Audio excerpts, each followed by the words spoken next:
বোতল সুন্দরীর নিয়ে কথা কয়ে নেই। আমি কইছি না এগুলো গ্ল্যামারের 12টা বাজায় দেবো। বোতল সুন্দরী কেন জানেন? এইগুলা তো সৌন্দর্য আর গ্ল্যামার বেছে, কিন্তু ফিগার দেখেছেন সর্ষের তেলের বোতলের না, কান ইনকা ইনকা না কালে। তো বোতল সুন্দরী তোমার আসপর্দা দেখা আমি টাস্কিত হয়েছি। সেটা লাইভ করেছে, সে কি করছে দেখেন। So yes, hi everyone, Eid Mubarak. আমি এখন লাভিশ বুটিক স্যালুনে আছি। আচ্ছা, আমি একটা জিনিস বলতে চাই। হ্যাঁ, এই যে মানুষ আমার ছবির নিচে যে লেখেন বয়কট ইন্ডিয়ান প্রোডাক্ট, আপনারা হিস্ট্রি জানেন? ইনফ্যাক্ট আমার মনে হয় আপনারা জানেন কি জানেন, সাবিয়া হিস্ট্রি জানেন? 1971, হ্যাঁ, এই যে বাংলাদেশের যুদ্ধ যে হয়েছে পাকিস্তানের সাথে, হিস্ট্রি জানেন? হ্যাঁ, আমার মনে হয় কি জানেন, আপনি জানেন, আমাদের অন্যান্য আছে, সবাই জানেন, বাট আমার মনে হয় আমার ফেসবুকে যারা শুভাকাঙ্ক্ষী আছে, অনেক ফলোয়ার্স আছে, তারা জানে না। তাদের জন্য জানাতে চাই যে আপনাদের একটু জানা উচিত যে 1971-এ ইন্ডিয়া আমাদেরকে, তারা তাদের অনেক আর্মি পার্সন পাঠিয়েছে, তারা হেল্প করেছে আমাদেরকে, যদিও তারা নিজেদের স্বার্থে করেছে বা হোয়াট এভার, বাট তাদের স্বার্থে যদি আমরা বেনিফিটেড হয়, উই শুড অ্যাপ্রিসিয়েট ইট। হ্যাঁ, না হলে এই যে এত বড় বড় কথা, এই তারপরে ফেসবুক কিছুদিন পর আপনার ফেসবুক বন্ধ করে দেবেন। এই ফেসবুক কারা চালায়? ফেসবুককে মার্ক জুকারবার্গের ওনার রিলিজন কি জানেন আপনারা? অশিক্ষিতর একটা লেভেল থাকে, লেভেল বাদে আপনার অশিক্ষিত হয়ে যান। একটু যান, একটু গুগল করেন, একটু গুগল করে জানেন যে যাদেরকে বয়কট করতে চান তারা কোথায় আর আপনারা কোথায়, এবং তাদেরই প্রোডাক্ট দিয়ে আপনারা এখানে আসতেছেন। গরু না হলে, ইন্ডিয়ান গরু না আসলে গরুর দাম বেড়ে যাবে, পেঁয়াজ না আসলে পেঁয়াজের দাম বেড়ে যাবে, তখন তো আবার বয়কট ইন্ডিয়া আপনারা করবেন না। মানে সুযোগ সন্ধানী। এনিওয়েজ, যে ভারত নাকি আমাদের মুক্তিযুদ্ধের সময় সাহায্য করেছে, আর আমরা নাকি লেখাপড়া করি না। লেখাপড়া নিয়ে পরে আসবনি, তোমার সৌন্দর্য শিখাই, ত্বকের যত্ন, চুলের যত্ন শিখাও, তো তোমারে দেখাই যে এটা কারে বলে। অড্রে হেব্রানের নাম শুনিছ? দুনিয়ার সর্বকালের সেরা সুন্দরীদের তালিকায় থাকবেন তিনি। যখন অড্রে হেব্রানকে তার সৌন্দর্যের রহস্যের কথা জানাতে বলা হয়েছিল, তখন তিনি একটা কবিতা লিখছিলেন। সেই কবিতাটা তার অন্ত্যেষ্টিক্রিয়া পড়া হয়েছিল। আমি কবিতাটার অনুবাদ করতেছি না, সারাংশটা বলতেছি।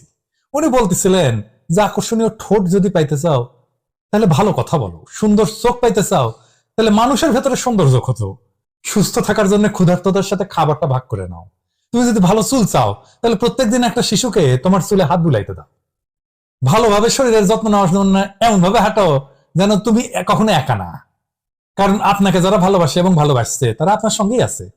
কখনো যদি তোমার সাহায্যের দরকার পড়ে তাহলে তোমার দুই হাতের শেষে আরো একটা পাবা হাত।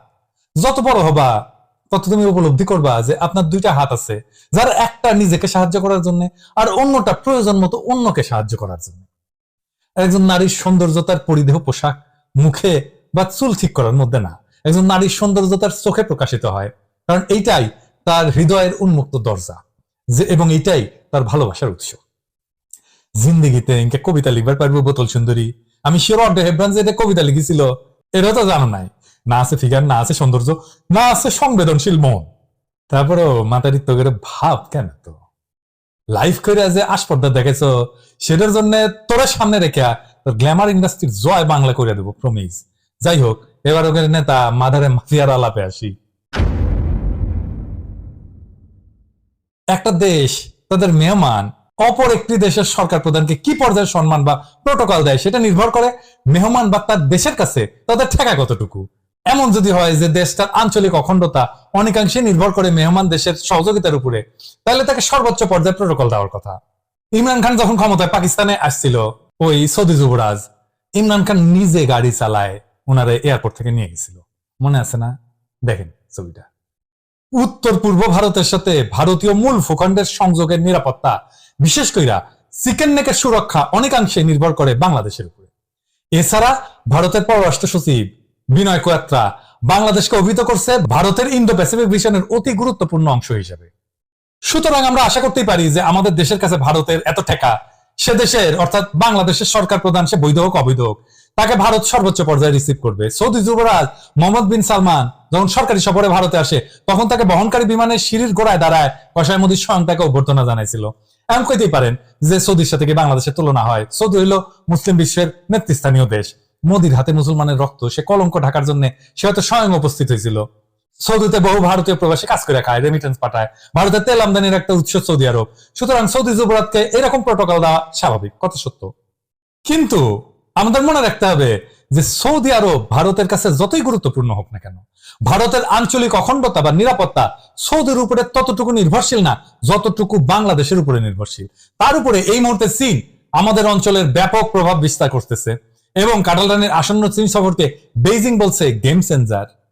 নিজস্ব গভীর ভূ রাজনৈতিক ঠাকা বিবেচনা কইরা কাটাল রানীকে অন্তত পক্ষে সৌদির পর্যায়ে প্রোটোকল দেওয়াটা ভারতের জন্য সঙ্গত ছিল। এছাড়া মোদী যখন ঢাকা আসছিল সেই সময় স্বয়ং হাসিনা তাকে প্লেনের সিঁড়িতে রিসিভ করছিল। কূটনীতিতে একটা রিসিপ্রোসিটি বলে একটা কথা আছে। এর মানে হলো আপনি আমার যে ট্রিটমেন্ট দিবেন আমিও জবাব হিসেবে অনুরূপ ট্রিটমেন্ট আপনারা দিব। আমার কমেন্ট বক্সে জিঙ্কা করে কমেন্ট করবেন, আমিও সিঙ্কা করে রিপ্লাই দিব। বোতল সুন্দরী আমাদের সাথে যেভাবে আসপর্দা দেখাবে আমরাও সেভাবে তাদের দলা দিব, তাই না? কিন্তু ভারত হাসিনাকে রিসিপ্রোসিটি হিসেবে প্রাপ্য সম্মানটুকু দেয় নাই। মোদী তো দূরে থাকে, এমনকি মন্ত্রী পর্যায়ের কাউকে দিয়ে তাকে রিসিভ করায় নাই। অনেকটা অপদস্থতার মধ্যে দিয়ে তার সফরের সূচনা হয়েছে।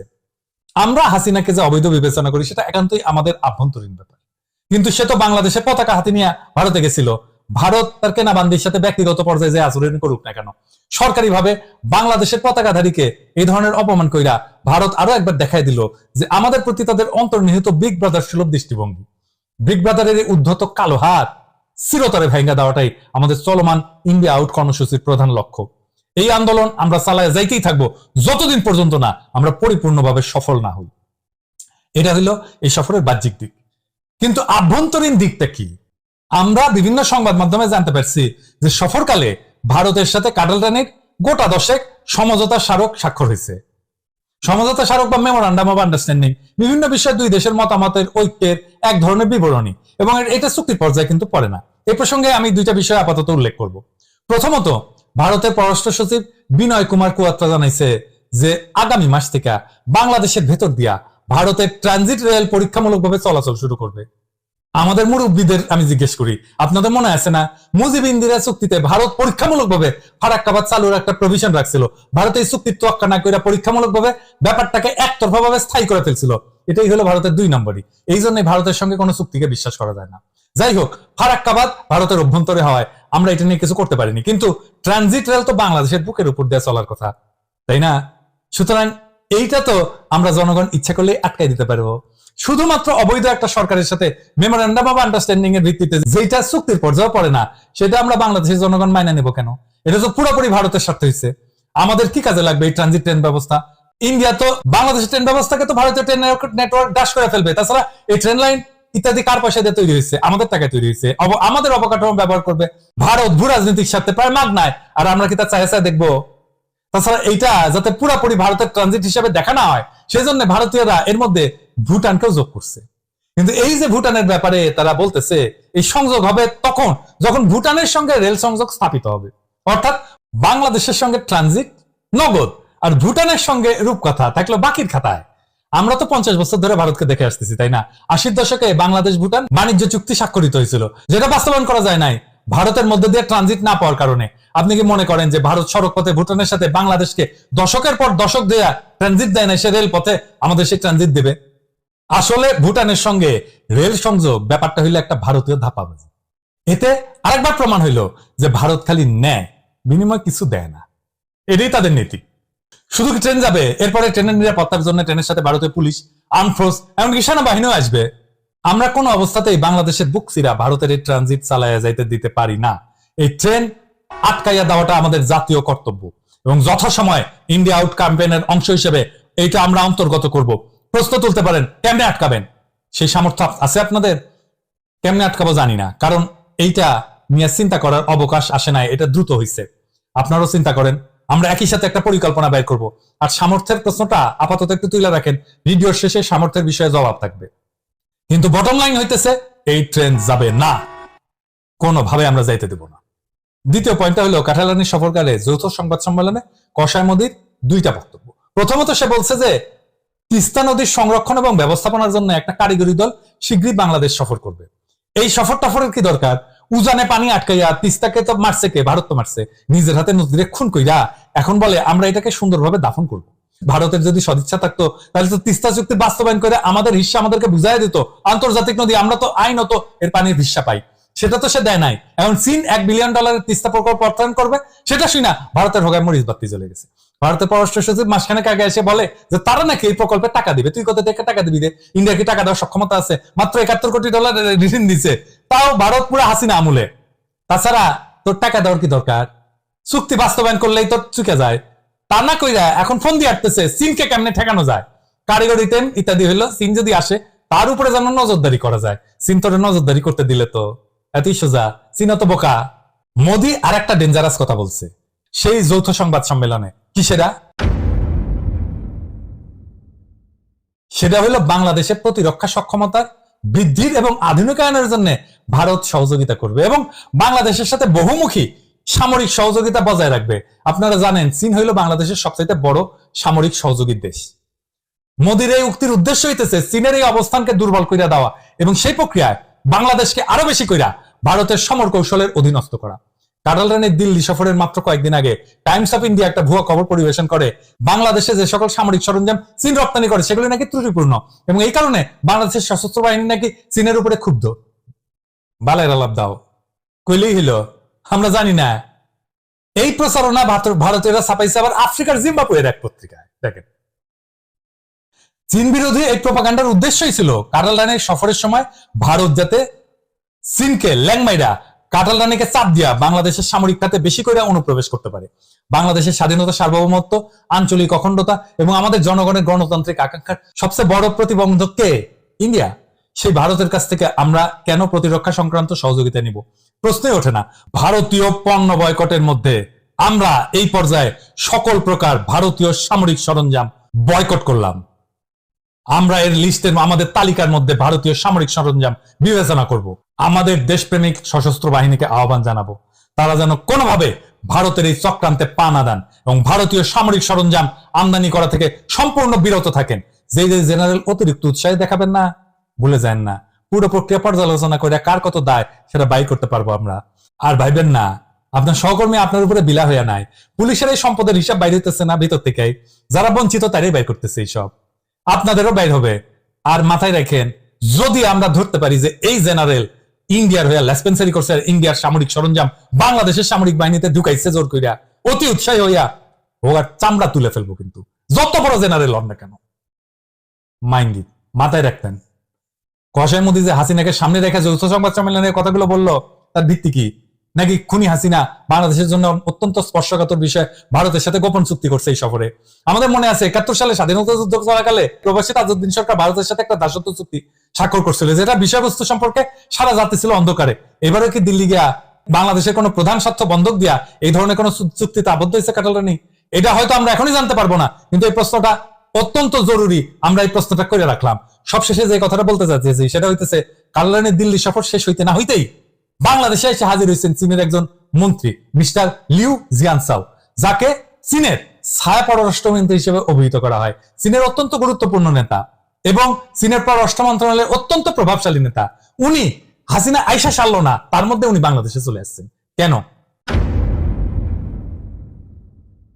এইরকম একটা মুহূর্তে চীনের সরকারের এই অতি উচ্চ পদস্থ কর্মকর্তার আগমন কাটাল রানীর আসন্ন চীন সফরের যে গুরুত্ব সেটাই প্রকাশ করতেছে। কিছুদিন আগে ঢাকায় নিযুক্ত চীনের রাষ্ট্রদূত মিস্টার ইয়াও ওয়েন বলছিলেন যে কাটাল রানীর এই বেজিং সফর হবে একটা গেম চেঞ্জার। এটা নিয়ে আমি একটা এপিসোডও করছি। চীন সাম্প্রতিককালে 3টা গুরুত্বপূর্ণ আন্তর্জাতিক ইনিশিয়েটিভ চালু করছে। এগুলো হলো global development initiative, global security initiative এবং গ্লোবাল সিভিলাইজেশনাল ইনিশিয়েটিভ। চীন এই প্রত্যেকটা ইনিশিয়েটিভে বাংলাদেশকে যুক্ত করার আকাঙ্ক্ষা প্রকাশ করছে। সুতরাং খেলা জমতেছে। এইটা একেবারে নতুন খেলা, যেটা সম্পর্কে ভারতের কোনো আইডিয়া নাই। আছে ভারতের আইডিয়া? দেখি নাইমুল ইসলাম খান কি বলেন। No idea at all, no idea at all. হ্যাঁ, দেখেছেন, ওরই একই কথা। তাছাড়া এই খেলার প্রধান দুই খেলোয়াড় চীন বা আমেরিকার অর্থনৈতিক বা সামরিক সামর্থ্যের তুলনায় ভারতের ওকাত একেবারেই নাই। হ্যাঁ, তা কলকাতার দাউদের কাছ থেকে শিখেছি ওকাত শব্দটা, যদিও আমার ওকাত শব্দটা বেশি পছন্দ। যাই হোক, তবে বাংলাদেশের জনগণকে সঙ্গে নিয়ে আমাদের স্বাধীনতা, সার্বভৌমত্ব, আঞ্চলিক অখণ্ডতা, গণতান্ত্রিক আকাঙ্ক্ষা এবং আর্থসামাজিক প্রগতির প্রতি অঙ্গীকার না জানাইয়া যদি কেউ কোনো খেলা বাংলাদেশের মাটিতে সাজাইতে চায়, সেটা ব্যর্থ হইতে বাধ্য। ভারত যে খেলা বাংলাদেশকে নিয়ে খেলছে গত 50 বছর ধরে, তার করুণ পরিণতি থেকে অন্য সকল পক্ষকে শিক্ষা নিতে হবে। তা চীন হোক, আমেরিকা হোক, যে পরাশক্তি হোক না কেন। এইবার আমাদের সামর্থ্যের প্রসঙ্গে আসি। ওই যে বলছিলাম না, আমরা ঠেকাই দিতে পারবো কিনা ভারতের রেল।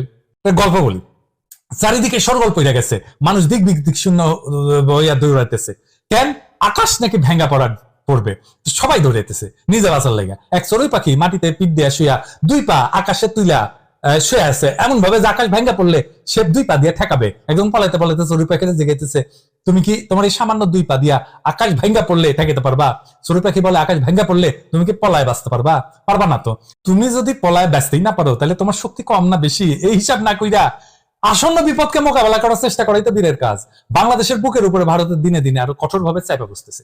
এইটা যদি বিপদ বলে মনে করেন, তাহলে আসেন প্রতিরোধে ঝাঁপায় পড়ি। পৃথিবীর বাঁশের কেন্দ্র বানায় ব্রিটিশ সেনাদের বিরুদ্ধে দাঁড়াইছিল, সে জানতো জিততে পারবে না। কিন্তু আমরা যদি 18 কোটি মানুষকে জাগায় তুলতে পারি, তাহলে আমরা এই বিপদকে মোকাবেলা করতে পারবো ইনশাল্লাহ। আমাদের ভাইয়েরা পথে নামছে, দেখেন আপনারাও নামেন। নামলেই বিজয়ের লক্ষ্যে আমরা আরেকটু আগায় যাব, আমরা আরো আত্মবিশ্বাসী হব, আমরা আরো শক্তিশালী হব। তারপরে কামিয়াব হবো কিনা সেটা সৃষ্টিকর্তার দয়া। কিন্তু এখন প্রশ্নটা হইতেছে আপনার উপরে, আপনি কি নামবেন কিনা? এই বিপদটাকে আপনি বিপদ হিসেবে মনে করতেছেন কিনা? দেশকে বাঁচানোর চিন্তা আপনি করতেছেন কিনা? আপনি দেশকে বাঁচাইতে চান কিনা? বাংলাদেশ রাষ্ট্র থাকবে কি থাকবে না সেটা আপনার চিন্তা কিনা? যদি মনে করেন আপনি সক্রিয় না হইলে বাংলাদেশ রাষ্ট্র না টিকতে পারে, তাহলে এখনই সক্রিয় হন, এখনই নামেন, এখনই সময় আমাদের ভাইদের সাথে নামেন, ভারতীয় পণ্য বয়কটের আন্দোলনের নামে। এই আন্দোলনই আমাদের মুক্তির মন্দিরে পৌঁছায় দেবে ইনশাল্লাহ। আসেন আমরা নতুন একটা লড়াই শুরু করি, নইলে কলে দেশ একটু একটু কইরা আপনার হাতছাড়া হইয়া যাইতেছে।